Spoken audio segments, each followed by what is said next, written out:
નમસ્કાર વિદ્યાર્થી મિત્રો, સરસ્વતી ગ્રુપ ઓફ એજ્યુકેશન દ્વારા ચાલતા આ ઈ લર્નિંગ પ્રોગ્રામમાં હું બ્રિજેશ સકડેચા ફરી એકવાર આપ સૌનું હાર્દિક સ્વાગત કરું છું. આપણે ધોરણ 12 ની અંદર ફિઝિક્સ વિષયની અંદર ચેપ્ટર નંબર 1 એટલે કે વિદ્યુત ભાર અને વિદ્યુત ક્ષેત્ર વિશે અભ્યાસ કરતા હતા કે જેમાં આજે આપણે 16મા લેક્ચર જે છે ત્યાં આપણે પહોંચ્યા છીએ. આગલા 15 લેક્ચરની અંદર આપણે કઈ કઈ વસ્તુનો અભ્યાસ કરી ગયા એનું અહીંયા પાછળ મસ્ત મજાનું માઇન્ડ મેપ એટલે કે મસ્ત મજાનું એવું કોષ્ટક જેવું તૈયાર કરેલું છે.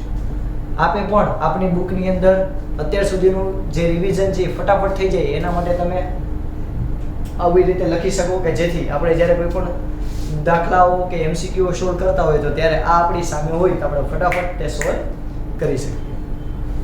અહીંયા સૌથી પહેલા ચેપ્ટરની શરૂઆતમાં આપણે જોયું હતું વિદ્યુત ભાર, તો કે એના બે પ્રકાર હોય, પ્લસ અને માઇનસ. આ વિદ્યુત ભારનું મૂલ્ય કેટલું છે તો કે 1.6 × 10⁻19 કુલમ. આ વિદ્યુત ભારની આપણે ત્રણ રીતે શક્ય છે. એક તો આપણે કોઈ પણ પદાર્થને સંપર્ક કરાવીને, બીજું પ્રેરણ દ્વારા એટલે કે સંપર્ક નથી કરાવવાનો પણ બાજુમાં લઈને આગળ બાજુમાં લઈ લેવાનું અને પછી એની અસરને કારણે વિદ્યુત ભારની આપણે થશે, અને ત્રીજું પ્રેરણની રીત. ઓકે, અને વચ્ચે ઘર્ષણની રીત.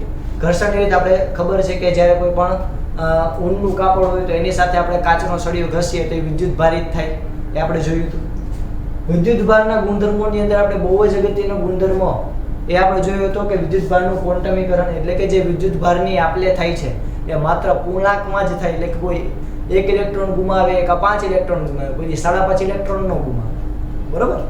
આગળ આપણે કુલંબીય બળ વિશે અભ્યાસ કર્યો હતો કે કોઈ પણ બે વિદ્યુતભારો વચ્ચે લાગતું વિદ્યુત બળ તેમના અંતરના વર્ગના વ્યસ્ત પ્રમાણમાં અને તે વિદ્યુતભારોના ગુણાકારના સમપ્રમાણમાં હોય છે. આગળ આપણે તેનું સદિશ સ્વરૂપ જોયું હતું અને તેના ઉપરથી આપણે કુલંબના જે કુલંબીય બળ છે તેનો સંપાતપણાનો નિયમ પણ જોયો હતો કે કોઈ એક વિદ્યુતભાર હોય તેના ઉપર પરિણામી કેટલું બળ લાગે છે. આગળ આપણે એક સસ્પેન્ડેબલ આખી સિસ્ટમ છે, બોલ સિસ્ટમ, એનો અભ્યાસ કર્યો હતો કે જ્યારે કોઈ પણ આ રીતે દ્રઢ આધાર સાથે બરુની ગોળી લટકાવવામાં આવે અને તેમની વચ્ચેનો આ જે કોણ હોય, બરોબર, આનું એક લંબ દોરું, અહીંયા એક કોણ હોય જેને હું કહું થીટા, અને આ બંને વચ્ચેનું અંતર હોય x, તો ઓબ્વિયસ વાત છે કે આમાંથી આપણને ત્રણ વસ્તુ પૂછી શકે. એક તો શું, તો કે આ થીટા ગોતો કેટલો છે મેળવો, તો કે થીટા આપણને આવી રીતે મળશે, જેની સાબિતી આપણે વિગતવાર તે લેક્ચરમાં જોઈ હતી. આ સિવાય અહીંયા ઉદ્ભવતું તણાવ બળ, કારણ કે જો અહીંયા ગોળી છે બરોબર, તો આ તણાવ બળ એના ઉપર લાગતું હશે તો તણાવ બળ કેટલું હશે, જ્યાં F એટલે વિદ્યુતીય બળનો વર્ગ, વજન બળનો વર્ગ, બંનેના સરવાળાનું વર્ગમૂળ. બંને વચ્ચેનું અંતર કેટલું હશે તે પણ આપણે આ સૂત્રની મદદથી મેળવી શકીએ. જ્યારે આપણને બે વિદ્યુતભાર આપેલા હોય ત્યારે હું કોઈ વચ્ચે ત્રીજો વિદ્યુતભાર એવા સ્થાને મૂકું, એટલા અંતરે મૂકું કે જેથી બંને દ્વારા લાગતું બળ છે એ સમાન થાય, એટલે આ વિદ્યુતભાર પણ આના ઉપર તેટલું જ બળ લગાડે કે જેટલું આ વિદ્યુતભાર આના ઉપર બળ લગાડતું હોય. તો એના માટેનું સૂત્ર મેળવ્યું હતું કે આપણે x = √Q1L/√Q2 Q1, કે જ્યાં આ Q1 છે એ શું છે તો કે સ્મોલ ચાર્જ અને આ Q2 છે એ છે બિગ ચાર્જ એટલે કે મોટો ચાર્જ. L એટલે તો કે આ ટોટલ લંબાઈ. આગળ તો કે એનો આવર્તકાળ, અહીંયા હું કોઈ એક વિદ્યુતભાર મૂકું તો એ વિદ્યુત ક્ષેત્રને કારણે આવી રીતે આ તો ધ્રુજ છે, ઝુમ ઝુમ ઝુમ ઝુમ, તો એ જે ધ્રુજે છે એ આવર્તકાળનું સૂત્ર હતું કે 2π √ m/4 કે બે વિદ્યુતભાર છે Q Q0. આગળ બંને વચ્ચે જે વિદ્યુત ક્ષેત્ર ઉદ્ભવે છે, વિદ્યુત ક્ષેત્રનું મૂલ્ય, તો કે વિદ્યુત ક્ષેત્ર એટલે શું થાય, એકમ વિદ્યુત ભાર દીઠ લાગતું બળ, કે જેનો એકમ છે એ શું છે તો કે ન્યૂટન પ્રતિ કુલમ. અહીંયા વિદ્યુત ક્ષેત્ર રેખાઓ, તો કે ધન વિદ્યુત ભાર હોય તેમાં વિદ્યુત ક્ષેત્ર રેખાઓ ત્રિજ્યાવર્તી દિશામાં બહારની બાજુ જતી હોય છે, જ્યારે ઋણ વિદ્યુત ભાર હોય તો તેમાં વિદ્યુત ક્ષેત્ર રેખાઓ ત્રિજ્યાવર્તી દિશામાં અંદરની બાજુ આવતી હોય છે. આના ઉપરથી જ આપણે અલગ અલગ ગ્રાફ જોયા હતા કે ધન વિદ્યુત ભાર હોય તો વિદ્યુત ક્ષેત્ર અને અંતરનો ગ્રાફ કેવો હોય, ઋણ વિદ્યુત ભારનો અંતર અને વિદ્યુત ક્ષેત્રનો ગ્રાફ કેવો હોય. જો બે ધન વિદ્યુત ભાર અથવા તો બે ઋણ વિદ્યુત ભાર આપે અને તેના વિદ્યુત ક્ષેત્ર અને અંતરનો ગ્રાફ, અને પ્લસ અને માઈનસ વિદ્યુત ભારના અંતર અને વિદ્યુત ક્ષેત્ર વિરુદ્ધનો ગ્રાફ જોયો હતો. ત્યારબાદ આપણે આની અલગ અલગ આકૃતિઓ શક્ય હોય તે જોઈ હતી. અને ત્યારબાદ આપણે પરિણામી વિદ્યુત ક્ષેત્રને લગતા અમુક કિસ્સાઓ જોયા હતા કે જેમાં આપણે જોયું હતું કે જ્યારે કોઈ ધન વિદ્યુત ભારિત કરેલો સળિયો હોય તેનાથી x જેટલા અંતરે અથવા તો આપણે એમ કહી દઈએ કે a જેટલા અંતરે કોઈ વિદ્યુત ભાર મૂકેલો હોય p અંતરે, આનાથી p બિંદુએ આપણને પરિણામી વિદ્યુત ક્ષેત્ર મેળવવાનું કે તેનું મૂલ્ય કંઈક આપણને આવી રીતે મળશે. પછી આપણે એ પણ જોયું હતું કે તમને કોઈ લઘુવૃત્તાંશ આપે, અહીં આલ્ફા એટલે ખૂણો, તો એમની વચ્ચેનું પરિણામી વિદ્યુત ક્ષેત્ર o બિંદુએ કેટલું પરિણામી વિદ્યુત ક્ષેત્ર લાગશે તેનું મૂલ્ય પણ આપણને મળ્યું હતું કે 2k λ/r into sin α/2. Alpha એટલે તો કે આ જે ચાપ છે, ખૂણો છે, તેનું મૂલ્ય. આ સિવાય આપણે રિંગ દ્વારા જે ઉદ્ભવતું વિદ્યુત ક્ષેત્ર છે એમાં x બિંદુ x જેટલા અંતરે માની લો કે કોઈ p બિંદુ આવેલું છે તેના ઉપર પરિણામી વિદ્યુત ક્ષેત્ર કેટલું લાગે છે એનું મૂલ્ય આપણને આવું મળ્યું હતું. હવે આના ઉપરથી આપણે એ જોયું હતું કે જ્યારે કેન્દ્ર પાસે વિદ્યુત ક્ષેત્રનું મૂલ્ય 0 હોય પછી તો કે વધે ક્યાં સુધી, તો કે મહત્તમ થાય r/√2. ત્યાર પછી ફરી પાછું ઘટે અને અનંત અંતરે ફરી 0 થઈ જાય. એવી જ રીતે આપણે વિરુદ્ધ બાજુ પણ જોયું હતું કે અહીંયા વિદ્યુત ક્ષેત્રનું મૂલ્ય વધશે નેગેટિવ બાજુ ક્યાં સુધી, તો કે -r/√2 અને પછી ઘટી અને અનંત અંતરે 0 થઈ જશે. આપણે રિંગ વાળો કિસ્સો જોયો હતો.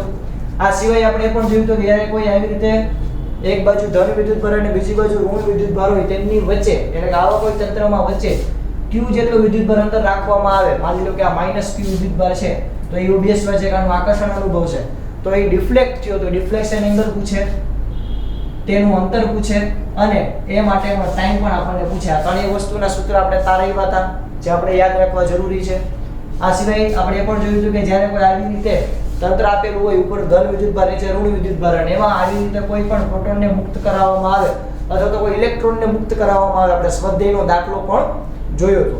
તો તેમાં લાગતો ટાઈમ આપણને આવી રીતે મળી જાય, બળ પણ મળી જાય. આગળ આપણે જોયું હતું ફ્લક્સનું સૂત્ર છે E a cos θ, કે જ્યાં ફ્લક્સ છે પરિણામી ફ્લક્સ એ તમે બે રીતે મેળવી શકો. એક તો q એટલે કે વિદ્યુત ભાર આપે ત્યારે, અને વિદ્યુત ક્ષેત્ર જે હોય તેના ઉપરથી. વિદ્યુત ભાર આપે તો કોઈ પણ બંધ સપાટી પર ફ્લક્સનું મૂલ્ય કેટલું થશે, તો કે q/ε0. કઈ રીતે યાદ કરો તો કે આપણે એવું કીધું હતું કે ફોર એક્ઝામ્પલ આવી રીતે કોઈ ઘન હોય તો ઘનમાં વચ્ચે આવી રીતે હું કોઈ વિદ્યુત ભાર મૂકું તો ત્યારે એનું ફ્લક્સ આવું થાય, આપણે યાદ છે. જ્યારે એમનો બંધ આકૃતિ લો આવી રીતે સામેનું બંધ આકૃતિ કાંઈ પણ હોય નહીં અંદર, તો ત્યારે એનું મૂલ્ય થાય 0. આ બંધ આકૃતિ એટલે 3 ડાયમેન્શન. 2D ની અંદર આપણી પાસે સૂત્ર છે E a cos θ.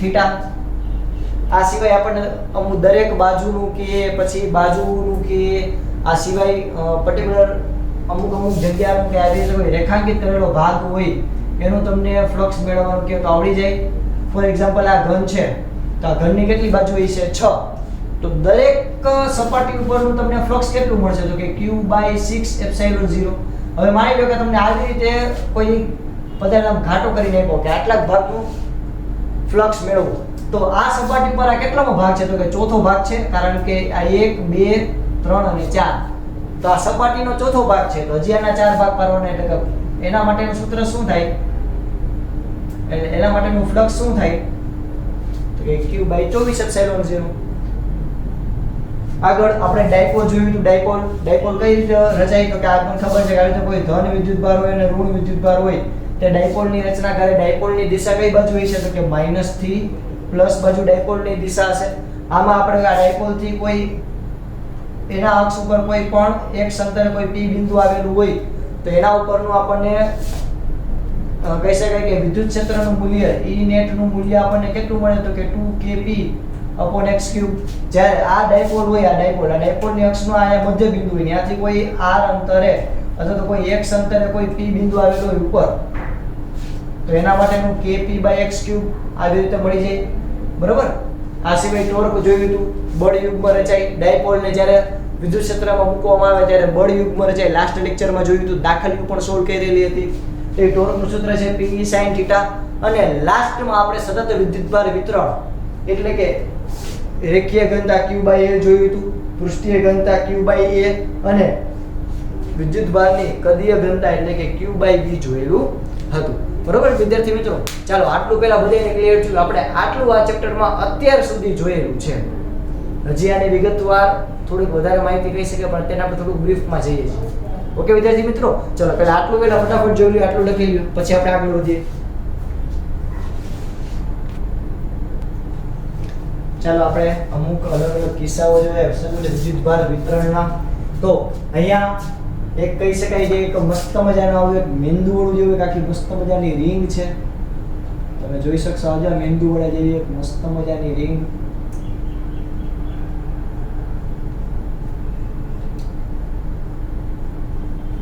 હવે આ જે રિંગ છે, રિંગની બહારની બાજુ ધન વિદ્યુતભાર છે અને રિંગની અંદરની બાજુ ઋણ વિદ્યુતભાર છે. આ ત્રિજ્યા R1 છે અને આ ત્રિજ્યા R2 છે. તો અહીંયા આપણે વીજભાર ઘનતા એટલે કે આની પૃષ્ઠીય વીજભાર ઘનતા ગણીએ તો આપણને ખબર છે ત્રણ પ્રકારની વિદ્યુતભારની ઘનતા આવશે. એક આવશે Q ના છેદમાં L, પૃષ્ઠીય ઘનતા એટલે Q ના છેદમાં A, અને ક્ષેત્રીય કદીય ઘનતા એટલે થશે Q ના છેદમાં V. અહીંયા આપણે પૃષ્ઠીય ઘનતા મેળવીએ તો અંદરની બાજુ વિદ્યુતભાર કેટલો છે તો કે -Q એના છેદમાં A એટલે કે 4πr નો સ્ક્વેર. બહારની બાજુ આપણે જોવા જઈએ તો બહારની બાજુનો વિદ્યુતભાર કેટલો હશે તો કે ભાઈ અંદરના વિદ્યુતભાર અને બહારના વિદ્યુતભાર બેની નેટ અમાઉન્ટ એટલે કે માની લો કે ધન વિદ્યુતભાર 5 હોય એક્ઝામ્પલ તરીકે અને ઋણ વિદ્યુતભાર 3 હોય તો આ બે તો પરિણામી કેટલા આવે તો કે +2, કારણ કે આના +3 હોય આને એ સંતુલિત થઈ જાય તો પછી કેટલા વધે +2, બરોબર. એટલે કે 2 ની બાદબાકી કરો એટલે તમને જવાબ મળી જાય. તો અહીંયા પણ આપણે એ જ કરશી કે અહીંયા બહારનો વિદ્યુતભાર છે કે જેને આપણે કહી દઈએ Q માઈનસ અંદરનો વિદ્યુતભાર છે -Q એના છેદમાં 4πr2 નો સ્ક્વેર, માઈનસ માઈનસ પ્લસ હોવાથી Q plus small q upon 4πr2 નો સ્ક્વેર. તો આપણને બહારની બાજુ વિદ્યુતભારની ઘનતા કંઈક આ રીતે મળશે. હવે આપણે વિદ્યાર્થી મિત્રો આપણે એક સળિયા માટે વિચારીએ કે સળિયો છે આ માની લો કે તમને L લંબાઈનો સળિયો આપ્યો તો L લંબાઈના સળિયામાં તમને એમ કે આમાં કેટલો વિદ્યુતભાર જે છે એ વિતરિત થયેલો હોય છે, અથવા તો તમને આ મેથડની મદદથી આ જે રેખીય ઘનતાની મદદથી આપણને કુલ વિદ્યુતભાર મેળવવાનું કે તો કઈ રીતે મેળવી શકીએ તો કે અહીંયા પહેલા તો આપણને એ ખબર હોવી જોઈએ કે લેમ્ડા બરાબર શું થાય તો કે Q ના છેદમાં L, અથવા તો નાના અમથા સૂક્ષ્મ ખંડ માટે વિચારીએ તો dA ના છેદમાં dl. એના ઉપરથી આપણે લખી શકીએ dq બરાબર શું થાય લેમ્ડા ઇન્ટુ dl. ચાલો આટલી પહેલા આપણને ખબર હોવી જોઈએ. હવે આ એક સળિયો છે, સળિયાની આપણે માની લો કે રેખીય ઘનતા છે તે લેમ્ડા છે. આપણને રેખીય ઘનતા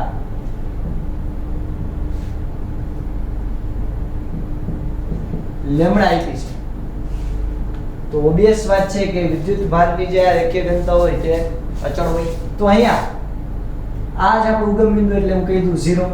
અહીંયાથી x જેટલા અંતરે, મને ખબર નથી કેટલા, પણ x જેટલા અંતરે હું કોઈ નાનો અમથો સૂક્ષ્મ ખંડ વિચારું, x જેટલા અંતરે મેં નાનો અમથો સૂક્ષ્મ ખંડ વિચાર્યો કે જેને હું નામ કહી દઉં dq. નાનો અમથો વિદ્યુતભારનો સૂક્ષ્મ ખંડ છે. આપણે એ મેળવવું છે કે આ સળિયા ઉપર ટોટલ વિદ્યુતભાર કેટલો છે. તો આપણે x જેટલા અંતરે કોઈ dq નામનો વિદ્યુતભાર વિચાર્યો. હવે વિદ્યુતભારની ઘનતા તો અચળ હોય જે આપણે પહેલા સાબિત કર્યું હતું. તો અહીંયા રેખીય ઘનતા, તો અહીંયા આપણે સમજો વિદ્યાર્થી મિત્રો ખાસ, તો અહીંયા આપણે રેખીય ઘનતા પૂરેપૂરા સળિયાને માની લો કે એ લઈએ લેમ્ડા. તો અહીંયા જે રેખીય ઘનતા છે, હવે રેખીય ઘનતા તો ઓબિયસ વાત છે કે અચળ જ હોય, બરાબર. ફોર એક્ઝામ્પલ માની લો કે 10 સેન્ટીમીટર છે તો 10 સેન્ટીમીટરમાં 10 વિદ્યુતભાર હોય તો 1 સેન્ટીમીટરમાં કેટલો વિદ્યુતભાર હોય? 1 વિદ્યુતભાર. જો સતત વિતરણ હોય તો હું એમ કહું કે આ રીતે 10 સેન્ટીમીટર છે, 0 થી ચાલુ કરી અને 10 સેન્ટીમીટર, 10 સેન્ટીમીટરમાં 10 વિદ્યુતભાર હોય તો 1 સેન્ટીમીટરમાં કેટલો વિદ્યુતભાર હોય? 1 વિદ્યુતભાર, કે જેથી 10 સેન્ટીમીટરમાં 10 વિદ્યુતભાર સમાઈ જાય. એવી જ રીતે અહીંયા હું પૂરેપૂરા ખંડ માટે વિદ્યુતભારનું મૂલ્ય કેટલું થાય આના ઉપરથી Q બરાબર તો કે લેમ્ડા ઇન્ટુ L. અને સૂક્ષ્મ ખંડ માટે તો કે સૂક્ષ્મ ખંડ માટે માની લો કે આ બિંદુ એ એની રેખીય ઘનતા છે લેમ્ડા 0, તો લેમ્ડા 0 અને એના માટેનું અંતર એટલે કે x. ખબર પડી હું શું કહું? આ ઉદાહરણ ધ્યાનમાં લો તરત ખબર પડી જશે કે 10 સેન્ટીમીટર હોય તો 10 સેન્ટીમીટરની અંદર માની લો કે વિદ્યુતભાર રાખેલા છે 10 1 2 3 4 5 6 7 8 9 ને 10. તો 10 સેન્ટીમીટર ની અંદર 10 વિદ્યુતભાર હોય તો 1 સેન્ટીમીટર માં કેટલો વિદ્યુતભાર હોય? તો સાહેબ 1 વિદ્યુતભાર. તો અહીંયા 10 સેન્ટીમીટર માં 10 વિદ્યુતભાર હોય. ઊંધું લખાઈ ગયું. 10 સેન્ટીમીટર માં 10 વિદ્યુતભાર હોય અને 1 સેન્ટીમીટર ની અંદર 1 વિદ્યુતભાર હોય. તો આ મૂલ્ય કેવું થયું? એક સરખું જ થયું ને? હું બેન સરખાવી શકું? બસ એમ અહીંયા કુલ વિદ્યુતભાર જે છે એ કે લેમ્ડા ઇન્ટુ એલ અને આ બિંદુએ વિદ્યુતભારનું મૂલ્ય થશે લેમ્ડા 0 ઇન્ટુ x. આ ઉદાહરણથી તમે આ સમજી શકશો. અહીંયા તો આના ઉપરથી હું રેખીય ઘનતા બરાબર શું લખી શકું? લેમ્ડા 0 x ના છેદમાં l. પૂરું થઈ ગયું. આ જ વસ્તુ સમજવાની છે આપણે મેઈન. ઓકે, ફટાફટ રાખી લઈએ પછી આપણે ઉછી નાખીએ.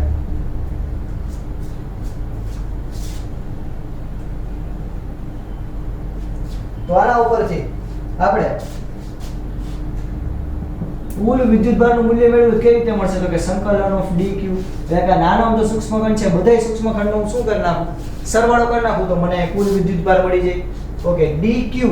હવે અહીંયા તમે જો અહીંયા હું dq ને સૂત્રમાં કરતા બનાવું તો dq બરાબર હું શું લખી શકું? Lambda into dl. તો અહીંયા આપણે એની કિંમત મૂકીએ.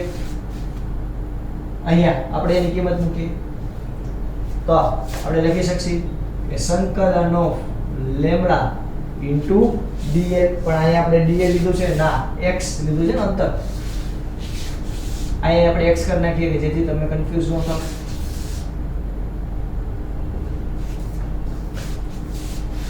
ચાલો આગળ. હવે આ લેમ્ડાની કિંમત આપણે આમાં મૂકીએ તો શું થશે? q બરાબર લેમ્ડા 0 x ના છેદમાં l ઇન્ટુ dx. સંકલન હરફ દો નાખો. લેમ્ડા 0 અને l બે કોમન બહાર નીકળી જશે અચળ હોવાથી. તો અંદર શું વધ્યું? x into dx. આનું સંકલન કરો. સંકલન શું થાય? ઘાતમાં 1 નો વધારો, વધારા સાથેની ઘાત છેદમાં. અહીંયા આપણે સંકલન કરીએ.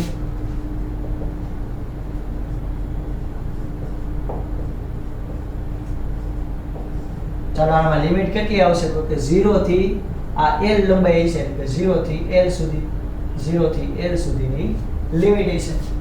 ચાલો આપણે આમાં કિંમત મૂકીએ તો આના ઉપરથી શું લખી શકીએ? Lambda by 2. અહીંયા અંદર શું આવશે? તો કે l સ્ક્વેર બાય 2 માઈનસ 0.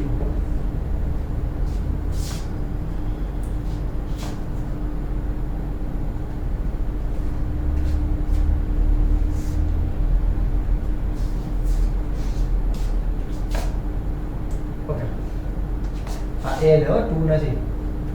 તો આયા આના ઉપરથી આપણે એવું કહી શકીએ કે આ વિદ્યુતભાર માટે q નું મૂલ્ય ટોટલ કેટલું થશે? તો કે લેમ્ડા 0 l સ્ક્વેર બાય 2. કેના માટે? તો કે સળિયા માટે. તો સળિયા માટે વિદ્યુતભારનું મૂલ્ય રેખીય ઘનતાની મદદથી કઈ રીતે મેળવી શકો? તો કે આવી રીતે લેમ્ડા 0 l સ્ક્વેર ના છેદમાં 2. ચાલો ફટાફટ પહેલા આટલું લખી દો પછી આપણે આગળ વધીએ.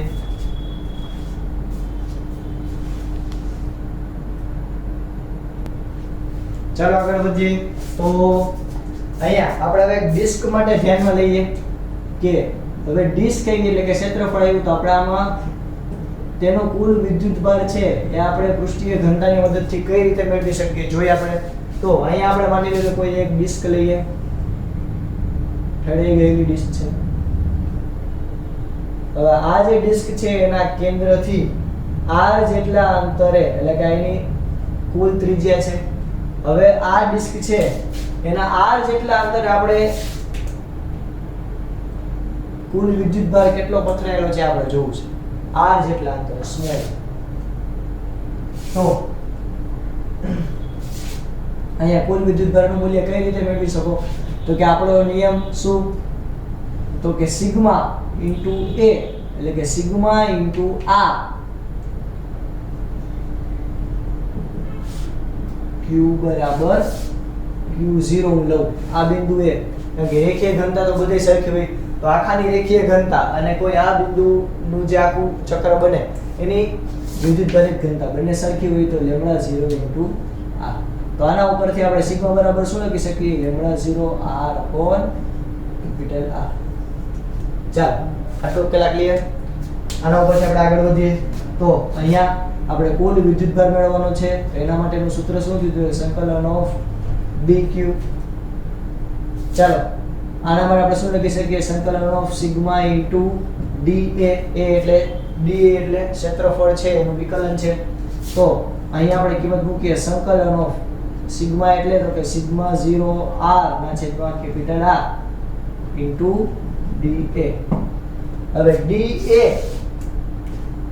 હવે આપણને ખબર છે ક્ષેત્રફળ A એટલે શું થાય? પાઈ r². બરોબર. ચાલો હવે આયા મારે આનું r ની સાપેક્ષે વિકલન કરવું તો મને dA મળશે. dA બરાબર શું લખી શકું? dA ના છેદમાં dr. r ની સાપેક્ષે વિકલન કર્યું અહીંયા શું થાય? 2 પાઈ r. એટલે કે હું dA બરાબર શું લખી શકું? 2 પાઈ r ઇન્ટુ dr. તો અહીં dA ની જગ્યાએ કિંમત મૂકું તો હું લખી શકું q બરાબર સંકલન of sigma 0 r upon r into 2 pi r dr. Sigma 0 આ r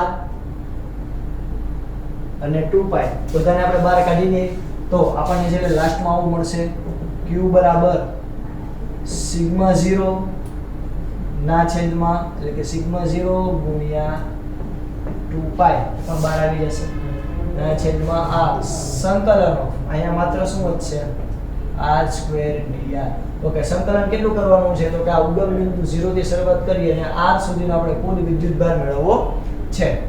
તો અહીંયા આપણે q બરાબર આમાં કિંમત મૂકીએ તો શું આવશે? સિગ્મા 0 સોરી 2 પાઈ સિગ્મા 0 ના છેદમાં r અહીંયા આવશે r³ ના છેદમાં 3 સંકલન છે લાવો ઘાતના એકનો વધારા સાથેની ઘાત છેદમાં 0 થી r આપણે લિમિટ મૂકી દઈએ તો અહીંયા આપણને જવાબ મળશે 2 પાઈ સિગ્મા 0 ના છેદમાં r કૌંસમાં r³ ના છેદમાં 3 માઈનસ 0. તો 2 પાઈ સિગ્મા 0 r નો સ્ક્વેર કારણ કે એક r અને એક r ઉડી જાય બાય 3 એટલે કે 2 પાઈ બાય 3 સિગ્મા 0 r નો સ્ક્વેર. આ રીતે પણ તમે દર્શાવી શકો તો પણ કંઈ ખોટું નથી. તો ડિસ્ક માટે તમે આવી રીતે સતત વિદ્યુતભાર વિતરણની મદદથી તમે જે આ ડિસ્ક ઉપર ટોટલ કેટલો વિદ્યુતભાર છે કોઈ પણ અંતરે એના માટે તમે મેળવી શકો. ઓકે વિદ્યાર્થી મિત્રો ફટાફટ પહેલા આટલું જોઈ લો.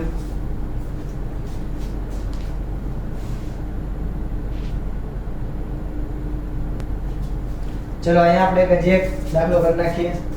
હવે માની લો તમને એમ કે કોઈ ચાપ છે એના માટે રેખીય ઘનતાનું સૂત્ર છે લેમ્ડા 0 sin θ. તો આપણને એમ કે આના ઉપરનો ટોટલ વિદ્યુતભાર q ગણો તો કઈ રીતે મળશે? તો કે ટોટલ વિદ્યુતભાર q એટલે શું થાય? સંકલન ઓફ dq. તો સંકલન ઓફ dq એટલે સંકલન ઓફ લેમ્ડા ઇન્ટુ dl.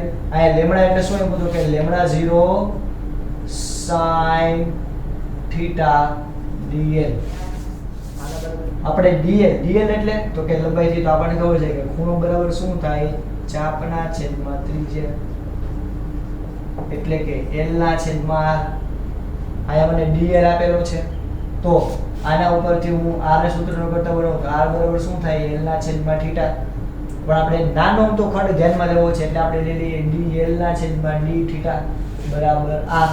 એના ઉપરથી હું dl બરાબર શું લખી શકું? dl બરાબર r ઇન્ટુ dθ. બસ આની વેલ્યુ આપણે આમાં મૂકવાની છે. એટલે આની વેલ્યુ જે મળી ને આપણે આમાં મૂકવાની. એટલે શું થશે? તો કે q બરાબર અહીંયા સંકલન ઓફ લેમ્ડા 0 sin θ. આની જગ્યાએ શું આવશે? r into dθ.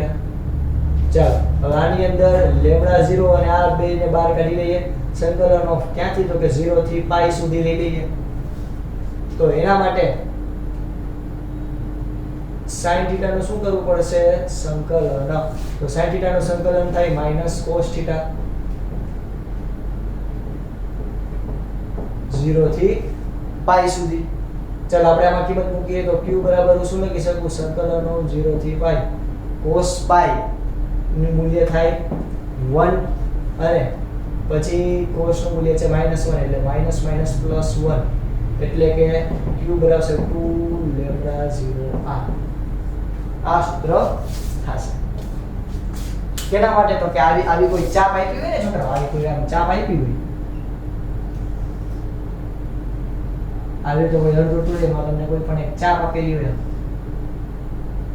બરોબર? હા, થીટા એંગલે કોઈ ચાપ આપેલી હોય એના માટે. ચાપ આવી હોઈ શકે, એકદમ નાની સૂક્ષ્મ પણ હોઈ શકે, વોટેવર. તો એના માટે આપણને રેખીય ઘનતા આપેલી હતી, આપણે એના ઉપરથી કુલ વિદ્યુતભારનું મૂલ્ય મેળવ્યું, બરોબર? ચાલો આટલું લખી દો.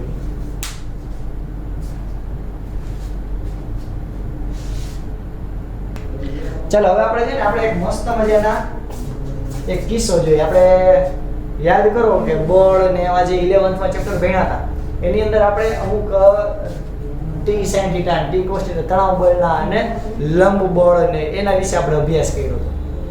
જો એવા દાખલા આની અંદર મિક્સ થાય તો બગડાટી બોલી જાય એ આપણે કરીએ. જો ફોર એક્ઝામ્પલ આપણને માની લો કે આવી રીતે કોઈ આકૃતિ આપેલી છે કે સાહેબ રેવા દો, આવા બ્લોક વાળા દાખલા છે તો અમે આગા ભાગી. અહીંયા કોઈ એક બ્લોક રાખેલો છે આવો. હવે આ બ્લોક છે એમાં આપણને વિદ્યુત ક્ષેત્ર આ બાજુ આપેલું છે અને અહીંયા કોઈ એક વિદ્યુત ભાર છે q, એટલે કે આ m દર ધરાવતો પદાર્થ છે કે જેમાં q જેટલો વિદ્યુત ભાર છે. તો આમાં આપણે શું મેળવવાનું છે છોકરાઓ? તો કે આમાં આપણે મેળવવાનું છે કે આના ઉપર કેટલું બળ લાગે છે, બરોબર? આના ઉપર કેટલું બળ લાગે છે આપણે એ મેળવવાનું છે. આઈ થિંક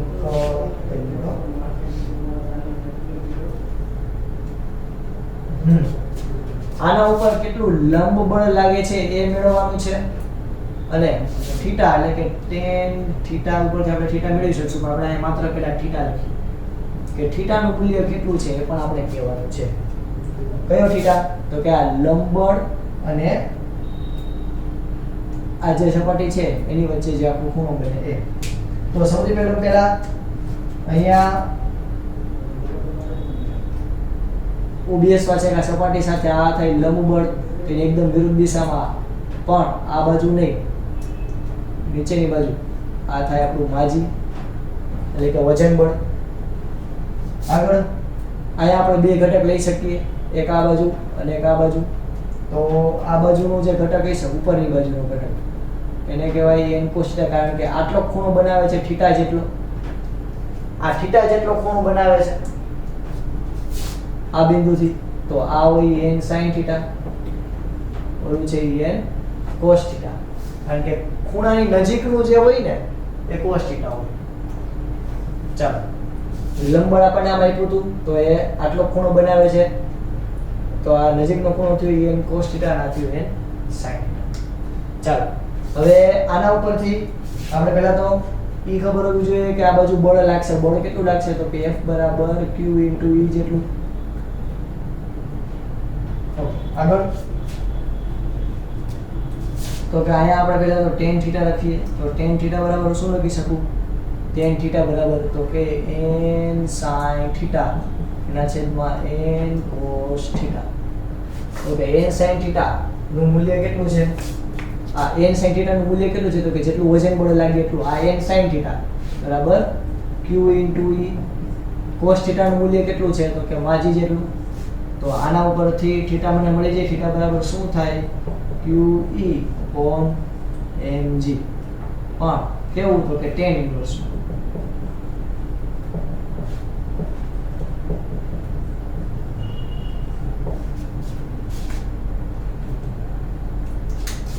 ઓકે, હવે આપણે અહીંયા આ એક પ્રકારનો દાખલો છે કે જેમાં આપણને વિદ્યુત ક્ષેત્રનું મૂલ્ય આપ્યું છે 10⁶ ન્યૂટન પ્રતિ કુલમ ની હાજરીમાં ઢાળ ઉપર આટલા Q આપણને આપ્યો છે 1 માઇક્રોકુલમ અને આયા આપણને દળ આપ્યો છે 100 ગ્રામ નો એક બ્લોક સંતુલનમાં છે એના માટે થીટા અને સામાન્ય રિએક્શન આપણે મેળવવાનો છે. થીટા આપણને આ રીતે મળશે, બધામાં કિંમત મૂકો. Q આપણને આપ્યું છે, વિદ્યુત ક્ષેત્રનું મૂલ્ય આપ્યું છે, આ બેનું મૂલ્ય થઈ જશે 1 10⁻6 છે, અને 10⁻6 છે, ઉપર આવી જશે 1, નીચે આ 100 ગ્રામ છે, બરોબર. 100 ગ્રામ એટલે 0.1 અને આ થઈ ગયું G એટલે 9.8 એટલે કે 9.8 ને 0.1 ગુણ્યા એટલે કેટલા થાય 0.98 એટલે 1 થયું. તો આ 1 ને 1 એટલે tan ઇન્વર્સ નું મૂલ્ય 1 ક્યારે હોય તો કે જ્યારે θ હોય 45 એટલે કે અહીંયા આપણને θ નું મૂલ્ય મળી ગયું 45. આવા દાખલાઓ. ઓકે, બીજું આપણને કીધું છે લંબ મેળવો. લંબ તો એ પણ આપણને મળી જાય. અહીંયા n cos θ સામાન્ય રિએક્શન એટલે કે n શોધવાનું છે. તો n cos θ બરાબર શું આપણે લીધું હતું? n cos θ બરાબર mg. હવે θ નું મૂલ્ય કેટલું એવું હતું તો કે 45 એટલે કે cos 45 બરાબર mg એટલે કે આનું મૂલ્ય થઈ જાય 1. તો આના ઉપરથી n બરાબર શું થાય? n cos 45 ની વેલ્યુ 1/√2 બરાબર 1. આના ઉપરથી n બરાબર શું થાય? √2. ઓકે, √2.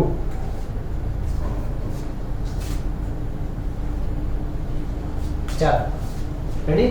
તો આગળ તમે નાના દાખલાઓ જે છે તમે રેડી શરૂ. ઓકે, આ સિવાય આપણને જ્યારે ચલો આપણે એક મસ્ત મજાનો આ દાખલો જે ફ્લક્સ વાળો આપણને આપેલો છે. અહીંયા આપણને કીધેલું છે કે અહીંયા અંદરની બાજુનું ફ્લક્સ મેળવો અને બહારની બાજુનું ફ્લક્સ મેળવો. અંદરની બાજુનું ફ્લક્સ, હવે અહીંયા તમે એક આપણને ઉગમ બિંદુના યામ આપેલા છે. અહીંયા આપણને યામ આપ્યું છે a0, અહીંયા આપણને યામ આપેલું છે 2a અને 0. એટલે કે આ લંબાઈ કેટલી છે તો કે આ લંબાઈ છે a જેટલી, બરાબર. ચાલો હવે અહીંયા આપણને ફ્લક્સ નું મૂલ્ય phi in માટે આપણે જોઈએ તો ફ્લક્સ નું મૂલ્ય શું થશે તો કે E * a cos θ. હવે E0 આપણને વિદ્યુત ક્ષેત્ર આપ્યું હોય તો E0 a એટલે ક્ષેત્રફળ. તો કે આ બિંદુ માટે ક્ષેત્રફળનું મૂલ્ય શું થશે તો કે a². આ સપાટી માટે આ આખી સપાટી જે છે આ રેખાંકિત કરેલી છે cos. હવે આનો ક્ષેત્રફળ સદિશ કઈ દિશામાં છે? આ બાજુ ક્ષેત્રફળનો સદિશ. વિદ્યુત ક્ષેત્ર આ દિશામાં છે. બે વચ્ચે ખૂણો કેટલો થયો? 180 નો. તેનો મતલબ એમ કે અહીંયા phi in આના માટે કેટલું આવશે તો કે -ε0. ઓકે, બહારની બાજુ માટે આપણે ગોતીએ phi, બહારની બાજુ માટે આઉટ. તો એના માટેનું સૂત્ર આપણે શું લઈ શકીએ તો કે આ જ સૂત્ર આવશે ε0 a cos. હવે આના માટે આનો ખૂણો અને વિદ્યુત ક્ષેત્ર આ દિશામાં છે. બે વચ્ચેનો ખૂણો કેટલાનો થયો? 0 નો. તો આવશે cos 0. તો આના માટે આપણે શું લખી શકીએ? ε0. હવે a એટલે આ ક્ષેત્રફળ આવડા જે આ સપાટી માટે નું કહી શકાય કે મૂલ્ય શું હશે તો કે 2a² અને cos 0 એટલે 1. એટલે શું આવશે તો કે 4a⁰e0 a².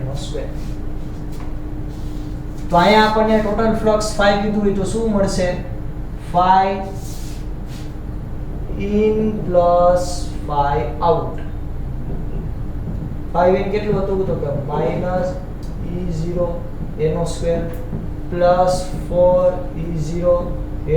તો શું આવશે? phi બરાબર 3e0 a².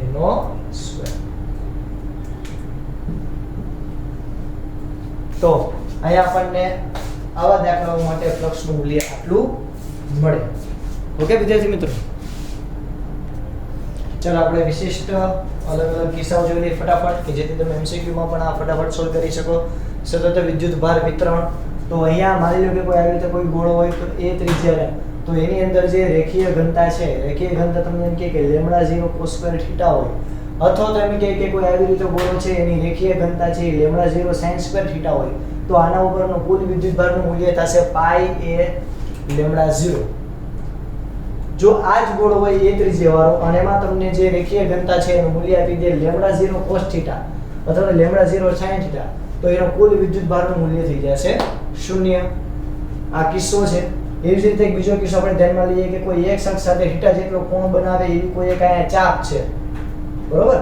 r અંતરે કોઈ એક થીટા જેટલો કોણ બનાવે એક અક્ષથી, આ એક અક્ષ છે તો એની સાથે, અને એની જે રેખીય ઘનતા છે એ લેમ્ડા જેટલી હોય, તો અહીંયા વિદ્યુત ક્ષેત્રનું મૂલ્ય કેટલું થશે તો કે k લેમ્ડા બાય r કૌંસની અંદર -sin θ i plus cos θ -1 j. કે આવી રીતે તમને કોઈ અર્ધગોળો આપી દે, આ અર્ધગોળો છે કે જેને r ત્રિજ્યા ધરાવે છે અને એની સપાટી ઉપર કહી શકાય કે એવી રીતે વિદ્યુતભાર વિતરિત થયેલો છે, તો આનું કેન્દ્ર આપણે નામ આપી દઈએ O. તો આના કેન્દ્ર પાસે એ વિદ્યુત ક્ષેત્રનું મૂલ્ય કેટલું થશે તો કે σ/4ε0. એવી જ રીતે તમને જ્યારે કોઈ આવી રીતે ચોરસ આપે, એ બાજુ ધરાવતો હોય તેવો ચોરસ, આ એ બાજુ ધરાવતો હોય તેવો ચોરસ હોય કે જેની કહી શકાય કે પૃષ્ઠ ઘનતા છે એ કેટલી હોય તો કે σ0 xy, એટલે કે x અને y કોઈ પણ એક બિંદુએ, ફોર એક્ઝામ્પલ આ બિંદુએ અને આ બિંદુએ, એટલે x અને y, તો એના માટે કુલ વિદ્યુતભારનું મૂલ્ય કેટલું થશે? આ આવી રીતે ચોરસ સપાટી હોય તો કે σ0 m/4. જો અહીંયા બંને બાજુ સરખી ન હોય પણ લંબાઈ અને પહોળાઈ અલગ અલગ હોય, એટલે કે લંબચોરસની આપણે વાત કરીએ તો એમાં જો સિગ્મા બરાબર σ0 નું મૂલ્ય છે, સિગ્માનું મૂલ્ય છે σ0 x * y હોય, તો વિદ્યુતભારનું મૂલ્ય થશે σ0 a²b². અહીંયા 4 ઘાત તેની જગ્યાએ બે અલગ અલગ છે એટલે a²b²/4. એવી જ રીતે જ્યારે સમઘન તમે આપી દઈએ એ બાજુવાળો, તો એ બાજુવાળો સમઘન હશે તો એના ઉપર કુલ વિદ્યુતભારનું મૂલ્ય થશે ρ0 a/6/8. પણ જો અલગ અલગ બાજુ આપી દઈએ, એટલે કે a જેટલી લંબાઈ, b જેટલી પહોળાઈ અને c જેટલી ઊંચાઈ ધરાવતું હોય, તો એના માટે આપણે કુલ વિદ્યુતભારનું મૂલ્ય લખી શકીએ ρ0 a²b²c²/8. તો આ અલગ કિસ્સાઓ છે, એટલે કે કિસ્સાઓ છે પણ જેને આપણે સરળતાથી યાદ રાખી શકીએ કે જેથી MCQ ફટાફટ સોલ્વ થાય. ઓકે, તો આ યાદ રાખજો. આપણે આજના લેક્ચરમાં આ સુધી રાખીએ છીએ. નેક્સ્ટ લેક્ચરમાં મળશું ત્યારે ગૌસના નિયમ છે એના વિશે ડિટેલમાં ચર્ચા કરશું. આજ સુધી રાખી છોકરાઓ. જય ભારત, જય હિન્દ.